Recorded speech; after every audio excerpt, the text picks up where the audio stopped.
हमने क्या देखा कि भाई हमारे पास कुछ ऐसे एक्सोजिनस या फिर एंडोजिनस सब्सटेंसेस होते हैं जो कीमो अट्रैक्टेंट्स की तरह काम करते हैं। These chemoattractants are produce by microbes, या तो माइक्रोब्स प्रोड्यूस करते हैं और फिर होस्ट सेल्स भी प्रोड्यूस कर सकते हैं। किसके रिस्पॉन्स में? इन्फेक्शंस या टिश्यू डैमेज के रिस्पॉन्स में, and during immunologic reactions. Immunologic reactions के दौरान भी कीमो अट्रैक्टेंट्स प्रोड्यूस हो सकते हैं। All act by binding to 7 transmembrane G protein coupled receptor. मतलब कि ये सारे के सारे कीमो अट्रैक्टेंट्स जाके कहाँ एक्ट करते हैं? जी प्रोटीन कपल्ड रिसेप्टर पर, जो कि ल्यूकोसाइट्स के सरफेस में मौजूद होते हैं। ठीक है, अब ल्यूकोसाइट पर मौजूद जी प्रोटीन कपल्ड रिसेप्टर्स और यही कीमो अट्रैक्टेंट्स आके इस पर एक्ट करते हैं और इस तरह से क्या होता है कि उसी डायरेक्शन पे मूव करते हैं जिस डायरेक्शन में कीमो अट्रैक्टेंट मौजूद है। Signals initiated from these receptors activate second messengers that induce polymerization of actin. अब कह रहे हैं ऐसे सिग्नल्स जो इन रिसेप्टर्स को इन रिसेप्टर्स इनिशिएट होते हैं, क्या एक्टिवेट करते हैं? सेकंड मैसेंजर्स को एक्टिवेट करते हैं, जो फिर क्या होगा? इन टर्न पॉलीमराइजेशन करवाएगा एक्टिन की, जिसकी वजह से क्या होगा? ज़्यादा से ज़्यादा सेल मूव करने लगेंगे किसकी तरफ? And localization of myosin filaments at the back. अच्छा हाँ सुने, इसका ये क्या है कि जैसे फॉर एग्जांपल ये हमारा एक ल्यूकोसाइट है, ठीक है। अब ल्यूकोसाइट, ये हमारा एक ल्यूकोसाइट है, ल्यूकोसाइट के इस पॉइंट पर फॉर एग्जांपल ये रिसेप्टर है जी प्रोटीन कपल्ड रिसेप्टर। अब यहाँ पर आके कीमो अट्रैक्टेंट लग गया, ठीक है, और इसी डायरेक्शन पे ये मूव करता रहेगा। अब कह रहे हैं कि भाई जब ये लग रहा है ना, इसके नतीजे में क्या हो रहा है? एक्टिन आकर आपस में एक क्या बना रहा है? पॉलीमराइज हो रहा है, ठीक हो गया, पॉलीमराइज हो रहा है, resulting in increase amount of the leading edge of the cell and localization of myosin filaments at the back.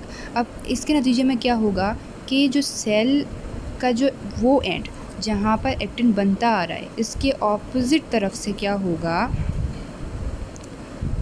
होगा? मायोसिन फिलामेंट्स बनने लग जाएंगे।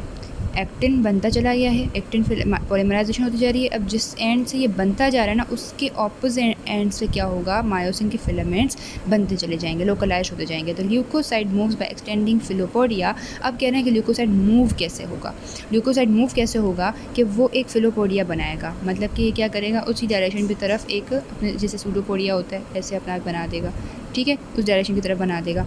ओके, फिर that pull the back of the cell in the direction of extension. ये क्या करेगा? इस back of the cell को पुल करता हुआ जाएगा कि भाई हमने इस डायरेक्शन पे जाना है, ठीक है। Much like the front wheels, जैसे कि आगे की पहिए जो होते हैं वो पीछे के पहियों को पुल कर रहे होते हैं। The net result is the leukocyte migrate towards the inflammatory stimulus. Net result में क्या होगा कि इन्फ्लेमेटरी स्टिमुलस की तरफ सेल्स माइग्रेट करने लग जाएंगे in the direction of the locally produced chemoattractants, ठीक होगी बात।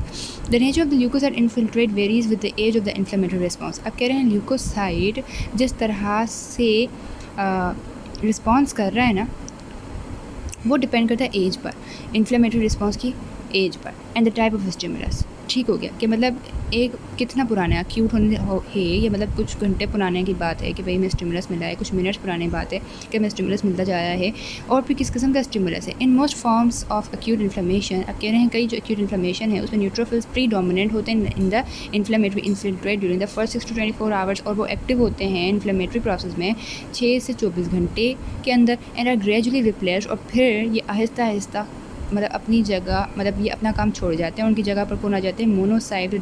मोनोसाइट ड्राइव्ड मैक्रोफेजेस आ जाते हैं 24 से 48 आवर्स के बाद, ठीक है। मतलब 6 to 24 आवर्स तक आपको न्यूट्रोफिल्स दिखेंगे, उसके बाद आपको 24 to 48 आवर्स में आपको कौन दिखेंगे? मोनोसाइट ड्राइव्ड मैक्रोफेजेस दिखेंगे। देयर आर, तभी हमें बोला कि भाई एज पे डिपेंड करता है इन्फ्लेमेटरी रिस्पॉन्स के, और टाइप ऑफ स्टिमुलस पे डिपेंड करता है। There are several reasons for the early preponderance There are several reasons for the early preponderance of neutrophils। कह रहे हैं सबसे पहले न्यूट्रोफिल्स का होना बहुत से रीजंस हैं। They are more numerous in the blood। एक तो ये क्योंकि ब्लड में ज़्यादा से ज़्यादा मौजूद होते हैं than other leukocytes। अगर हम दूसरे ल्यूकोसाइट्स के साथ इनको देखें तो they respond more rapidly, और ये बहुत रैपिडली रिस्पॉन्स करते हैं to chemokines, and they may attach more firmly, और ये ज़्यादा टाइटली अडेयर हो जाते हैं किनके साथ? एंडोथेलियल मॉलिक्यूल्स के साथ। They are rapidly induced on endothelial cells, ठीक है, such as P and E selectins, मतलब कि रैपिडली इंड्यूस कर जाते हैं एंडोथेलियल सेल्स पर, जैसे कि पी एंड ई सेलेक्टेंस हो गए। आफ्टर एंटरिंग टिश्यूज़, जब ये टिश्यू में एंटर हो जाते हैं, न्यूट्रोफिल्स आर शॉर्ट लिव्ड। अब देखें और रीजंस देखते रहें कि अब एक तो ये रीजंस हो गए कि भाई इस वजह से ये क्या है? प्रीपोंडरेंस है, ठीक है, सबसे पहले पाए जाते हैं। अब कह रहे हैं कि जब ये टिश्यूज़ में आ जाते हैं तो ये शॉर्ट लिव्ड हो जाते हैं, और ये एपोप्टोसिस हो जाती है इनकी, और 24 से 48 आवर्स ये ख़त्म हो जाते हैं, डिसअपियर हो जाते हैं। फिर ज़ाहिर सी बात है मैक्रोफेजेस आना हो जाता है। Macrophages not only survive longer but also proliferate in the tissues. ये तो लॉन्गर सर्वाइव कर पाते हैं, दूसरा ये प्रोलिफरेट कर पाते हैं, and this the become the dominant population prolong inflammatory reaction. तब ये ज़्यादा से ज़्यादा इनकी पॉपुलेशन होती है और ये डोमिनेंट रहते हैं इन्फ्लेमेटरी रिएक्शंस में। There are however exceptions to this stereotypic pattern of cellular infiltration. लेकिन कह रहे हैं कि भाई हर जगह हर हमेशा की तरह यहाँ पर भी कोई एक्सेप्शंस हैं। In certain infections for example exceptions हैं, कुछ इन्फेक्शंस ऐसे हैं जैसे कि वो जो प्रोड्यूस होते हैं सूडोमोनास बैक्टीरिया से। The cellular infiltrate is dominated. उसमें क्या होता है कि सेलुलर इन्फिल्ट्रेट डोमिनेट होता है बाय न्यूट्रोफिल्स, मतलब न्यूट्रोफिल्स ही ज़्यादा आपको दिखने को मिलते हैं फॉर सेवरल डेज। जबकि हमने क्या बोला था कि भाई सिर्फ 6 to 24 आवर्स है, 24 to 48 आवर्स ख़त्म होगी बात। लेकिन हम ये कह रहे हैं कि भाई जो सूडोमोनास बैक्टीरिया की वजह से इन्फेक्शन होता है उसमें न्यूट्रोफिल्स आपको कई दिनों तक दिखने को मिलते हैं। और जो वायरल इन्फेक्शंस होते हैं लिम्फोसाइट्स, उसमें फर्स्ट सेल्स टू अराइव, सबसे पहले लिम्फोसाइट्स आते हैं वहाँ पर अराइव करते हैं। सम हाइपर सेंसिटिविटी रिएक्शंस, और कुछ हाइपर सेंसिटिविटी रिएक्शंस होते हैं, उसमें कौन होते हैं एक्टिवेटेड लिम्फोसाइट्स, मैक्रोफेजेस और प्लाज्मा सेल्स होते हैं। मतलब कि पूरा इम्यून रिस्पांस मिल रहा है, ठीक है। लिम्फोसाइट्स होंगे, मैक्रोफेजेस होंगे और प्लाज्मा सेल्स होंगे। और अगर हम एलर्जिक रिएक्शंस देखें तो उसमें एजिनोफिल्स देखने को मिलेंगे, ठीक हो गया। तो हमने ये कहा कि भाई वैसे तो न्यूट्रोफिल्स सिर्फ आपको 24 to 48 आवर्स दिखने को मिलेंगे, उसके बाद मैक्रोफेजेस ही होते हैं क्योंकि उनकी प्रोलिफरेशन होती है, ठीक हो गया। और फिर हमने कहा कुछ एक्सेप्शंस हैं जैसे कि सूडोमोनास बैक्टीरिया में न्यूट्रोफिल्स होते हैं, वायरल इन्फेक्शंस में लिम्फोसाइट्स होते हैं, हाइपर सेंसिटिविटी रिएक्शंस में activated lymphocytes, macrophages, plasma cells होते हैं, एलर्जिक रिएक्शंस में एओसिनोफिल्स होते हैं। The molecular understanding of leukocyte recruitment and migration has provided large number of potential therapeutic targets for controlling. आप जाहिर सी बात है पूरा अगर मैकेनिज्म समझ लिया तो हम कंट्रोल करने के लिए कुछ थेरेपी भी कर सकते हैं, हार्मफुल इन्फ्लेमेशन ना हो जाए इस वजह से। तो हम कुछ ऐसे एजेंट्स देते हैं जो ब्लॉक करते हैं TNF को। One of the major cytokines in leukocyte recruitment, क्योंकि ये ही रिक्रूट करवा रहे होते हैं, तो अगर रिक्रूट ही नहीं होगा तो ज़्यादा से ज़्यादा इन्फ्लेमेशन नहीं होगा।